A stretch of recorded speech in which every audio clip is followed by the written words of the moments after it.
विनोद बंसल साहब, ये मान लिया जाए कि ज्ञानवापी का रास्ता साफ 30 साल के बाद?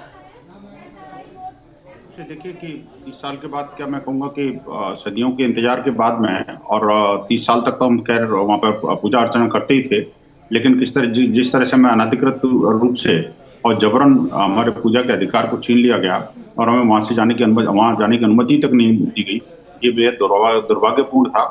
अब जिस तरह से जो चीजें साफ हुई हैं, एएसआई के सर्वे की बात हो या अभी आज के माननीय न्यायालय के निर्णय की बात हो, तो हमें देखिए हम पूजा सेवा की बात कर रहे हैं, हम किसी का कोई अहित की बात नहीं कर रहे हैं। और पूजा का अधिकार तो इस देश की परंपरा का हिस्सा है और वो पूजा का अधिकार बेसिकली हम जो है ना सर्वभूत सुखने सर्वे संतु निरामया के लिए करते हैं, जगती के कल्याण की बात करते हैं।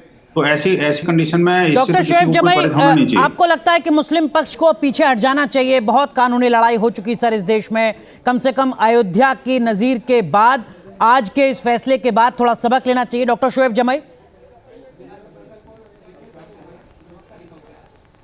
नहीं सर, हमारा मानना ये है कि अब तक तो मुस्लिम पक्ष जो है बहुत हल्के में इस मामले को लड़ रहा था और ये समझ रहा था कि शायद कोर्ट व्यवस्था जो लोअर कोर्ट है वो 91 के एक्ट को मानते हुए और तमाम चीज़ों को, साक्ष्यों को समझते हुए एक न्यायपूर्ण फैसला देगी तो शायद शांति और सौहार्द बना रहे इस देश का, लेकिन ऐसा हुआ नहीं। तो अब हम लोग पूरी तैयारी के साथ और बहुत बेहतर प्रिपरेशन और देश भर के मुसलमानों की निगाह अब इस मामले पे होगी और एक बड़ी लड़ाई एक कानूनी तौर पर, चाहे जिस तरीके, चाहे वो कानूनी हो, चाहे वो समाज की तरफ से हो, हर तरह की चीज़ों पे हम इंशाल्लाह अब उस पे लड़ाई लड़ेंगे। आप कह रहे हैं डॉक्टर शोएब जमाई कि पूरे देश के मुसलमान एकजुट हो जाएंगे ज्ञानवापी के मुद्दे पर आगे की लड़ाई को लड़ने के लिए?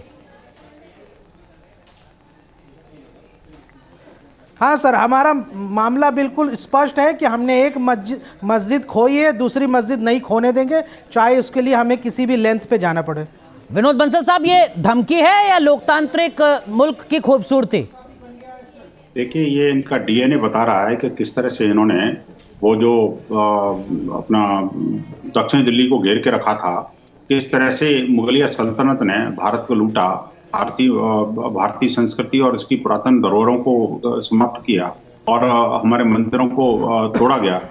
अब वही मानसिकता अब ये स्वतंत्र भारत में आज इस भारत के अमृत काल में ले जाने की कोशिश कर रहे हैं।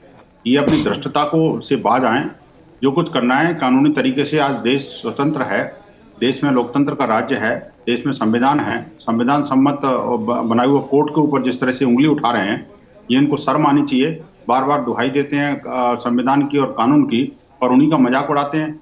इनको बेहद जो है और जिस तरह से ये धमकी देने की कोशिश कर रहे हैं, ठीक है। तो ये